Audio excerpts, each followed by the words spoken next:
Hello guys, welcome to the first video on my YouTube channel. My name is Lance, and right now, as you can see, I'm mixing up the resin because today I'm going to show you how to make my monochrome marble effect artisan resin keycaps.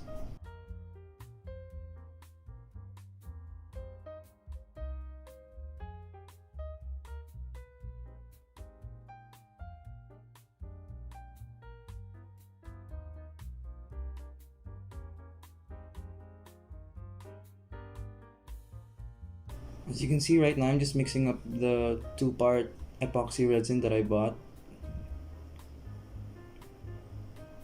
working in my garage.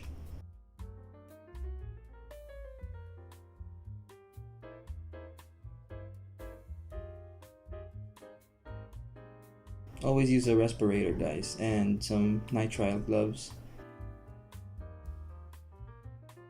The vessel that I'm stirring my epoxy resin in is called a silicone cup. It's really helpful when it's time to clean up because the resin hardens inside the cup and it's very easy to get the hardened resin out. Instead of using disposable plastic cups which you throw away every time you finish a project. These are very reusable.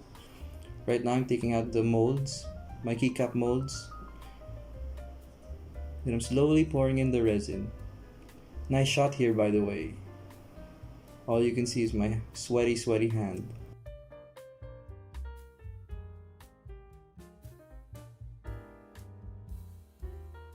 As you can see here, I'm pouring the resin 4/5 of the way to the top, not filling it all the way in or just halfway through, 4/5 of the way. Number one rule in making keycaps with resin, it's better to overfill than to underfill. What I'm doing right now is pouring my excess resin into the cups where I'm going to mix the pigment in. So today the two colors are going to be black and white.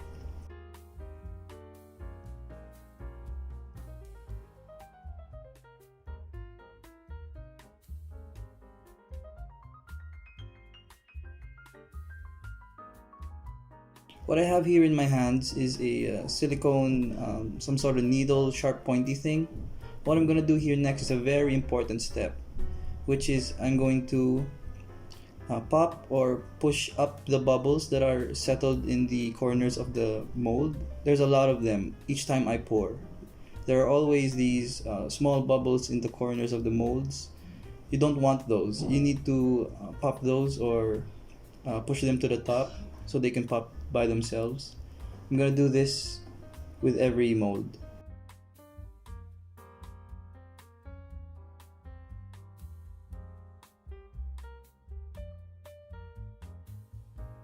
These can actually create holes in the corners of the keycaps if you're not careful. If you just let the bubbles stay in the corners of the keycaps, they can create holes when the resin cures and hardens. So that's a bad look.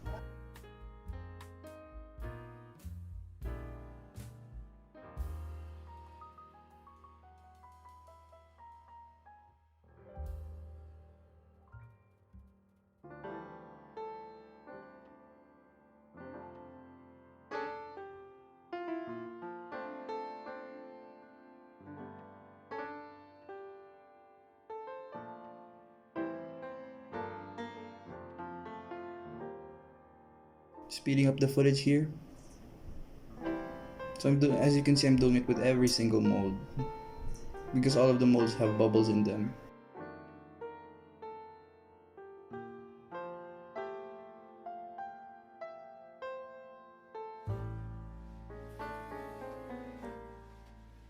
Just taking my time here, no rush. Now I'm going to put some resin pigment into my little resin cups here. We're just gonna do some white.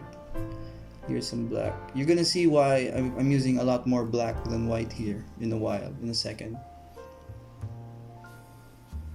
For resin pigments, you really have to stir these well so that the color is very well incorporated with the resin. As you can see, this is gonna take a lot of time. There's a lot of black resin there. You'll see in a while. Don't worry.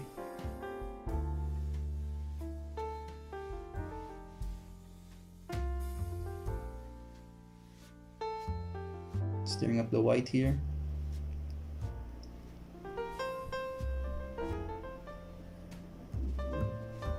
I use popsicle sticks for my resin projects because they're biodegradable and they're relatively cheap. They're really cheap actually. And they're really useful too. What I'm doing here is I'm just tapping out the molds so that the bubbles will pop by themselves.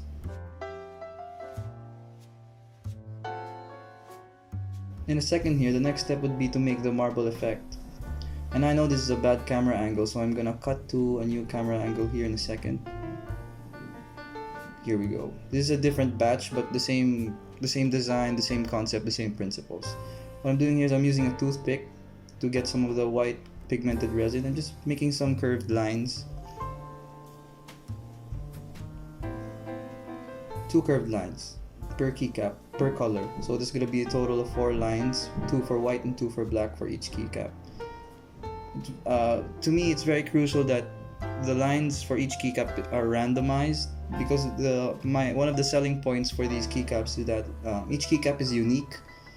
So when the customers buy 2 of these keycaps, they won't have an identical keycap set of 2 or 4, whatever, because I do sell these. That's why I'm making a ton of them. See how they're random and they're unique from each other. Because to me, I like that. I like that concept of if you go to an expo and then you see someone with my artisan keycaps, your keycaps won't be the same. They're both gonna be coming from me, but they won't be the same design or the same pattern. Just mixing in the black here.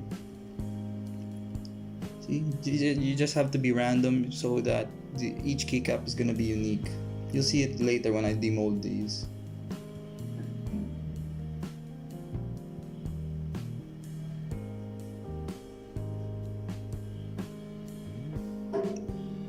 The one right there, the keycap in the middle, you saw that I put an additional line there, a black pigmented line.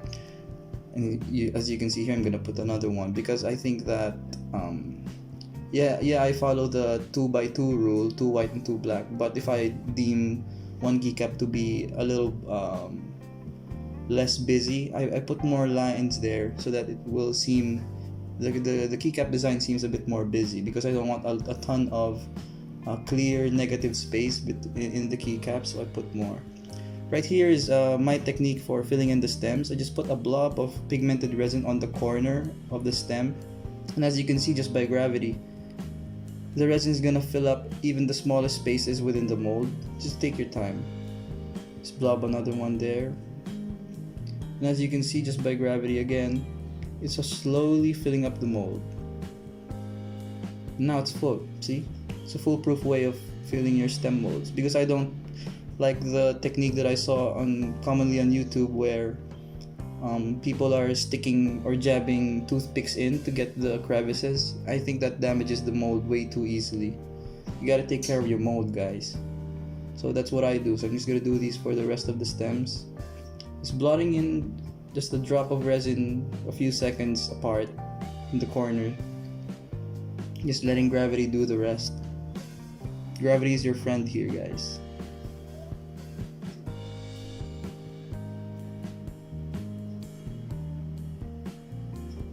Once that's done, you're gonna take one stem. You're gonna use a toothpick here to just make sure that the resin is spread out all the way to the corners, edges of the mold. You're gonna slowly put it in.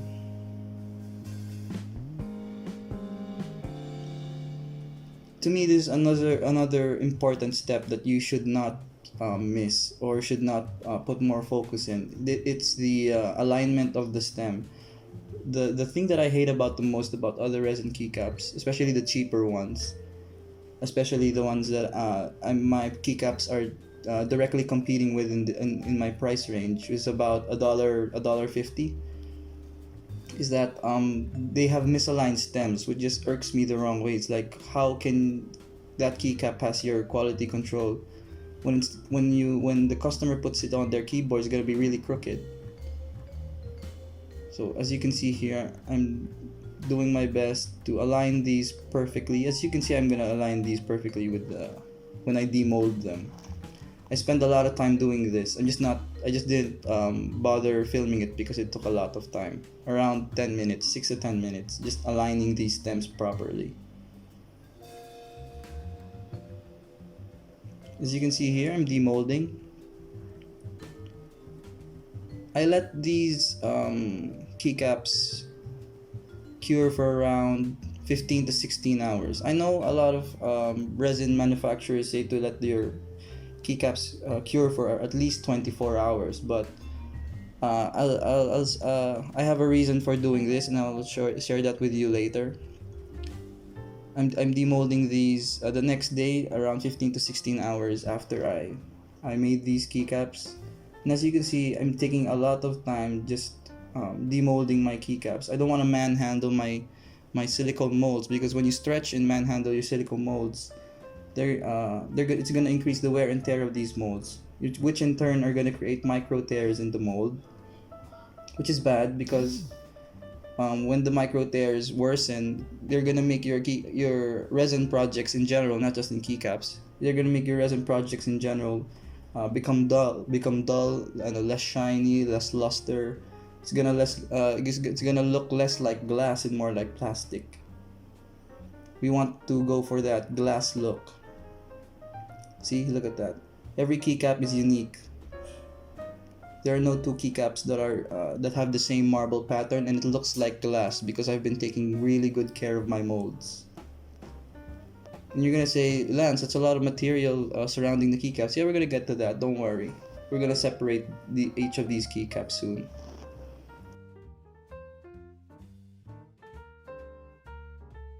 And then I'm going to slowly take out these stem molds.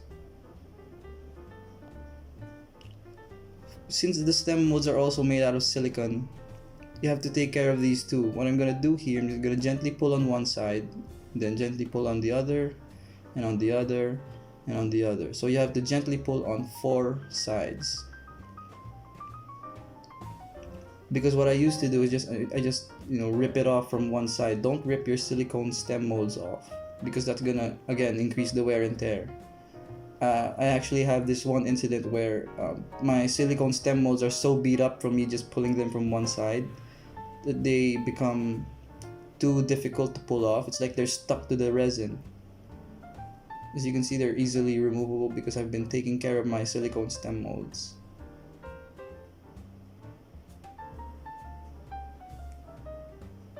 Pull on 4 sides, great. I'm going to show you here in a second that all of my stems are perfectly aligned and perfectly spaced, perfectly centered. That's the effect that I'm going for, that I work 6 to 10 minutes for. And as you can see, no bubbles in the stems too. My technique works. You're just blotting it, a bit of resin on the corner.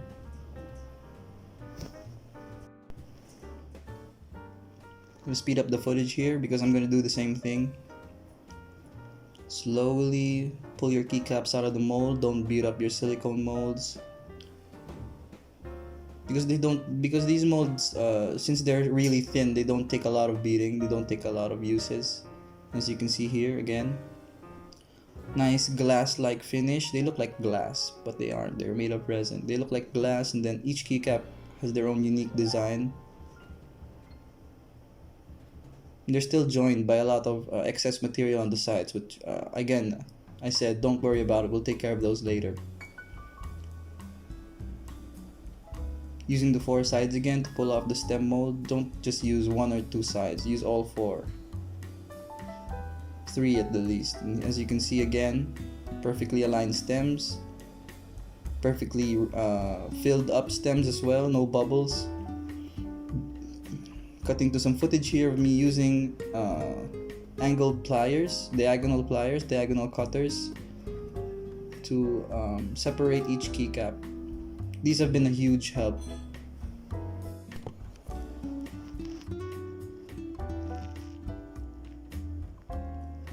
These have been really useful lately for cutting off excess material from my resin keycaps. And then I'm going to separate them into each keycap. You see here. There's still going to be a lot of excess material around the keycaps, which again I'm going to take care of later, you'll see. Now the reason as to why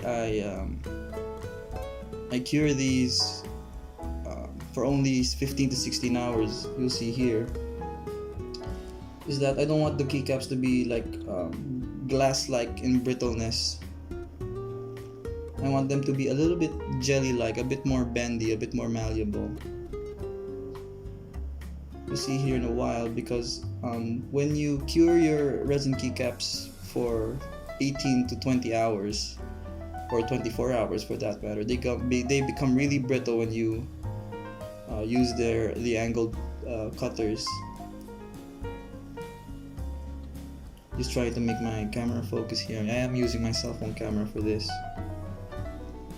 I'm gonna focus here right about now. Okay, as you can see, the corner of the keycap there is chipped because I was cutting it and it was already a bit more cured than the rest. When I used my angled cutters, it took off a bit of the material from the keycap as well. I can't sell that keycap. I can't afford for the buyer to notice that their keycap has a chip on the corner. And as you can see here from my unfocused camera angle, that the keycap, the resin is still a bit malleable because I haven't fully cured these keycaps yet. Now I'm just taking off excess material from the corners.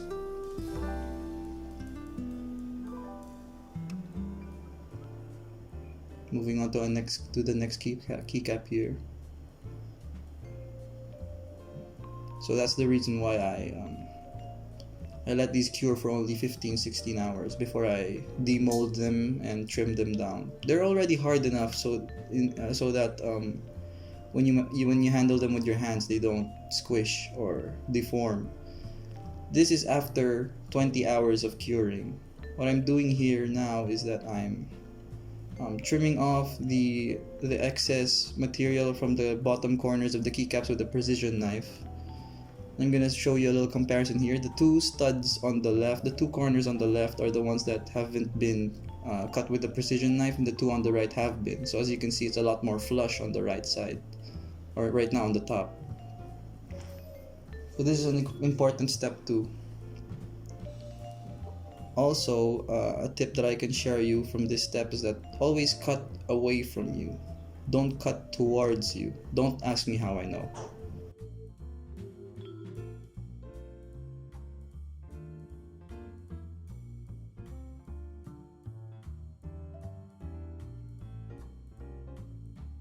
Again, just reiterating, always cut away from you. Place the blade of your knife away from your body, away from your hands. Just trimming off the excess material here. Because even though I used angled pliers to cut off the excess material already on the bottom corners, it doesn't cut flush with the base of the keycap. As you can see here, it's really flush. And right now,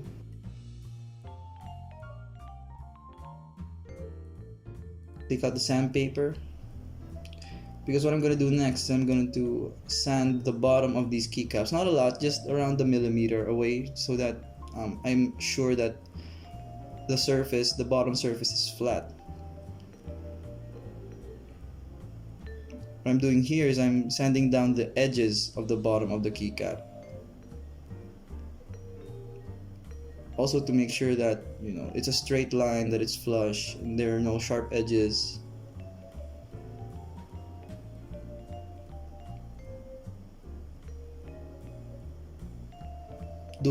I'm doing that at a 45-degree angle. As you can see here, the one on the left has been sanded, and the one on the right has been sanded and rinsed with a little bit of water. And the one here on the far left has not been sanded yet. So as you can see, there's a difference, a small difference, but to me it's a non-negotiable difference. doing it with the rest of the keycaps here. So this is the final step, the finishing step. I don't need to sand the main surfaces, the four sides and the top, because they're already shiny. I don't have to do that. I just have to make sure that I take care of my resin molds so that they become shiny when we demold them. So here are some of the pictures of my final product. If you're from the Philippines, by the way, I'll include the Shopee link down below where you can buy these.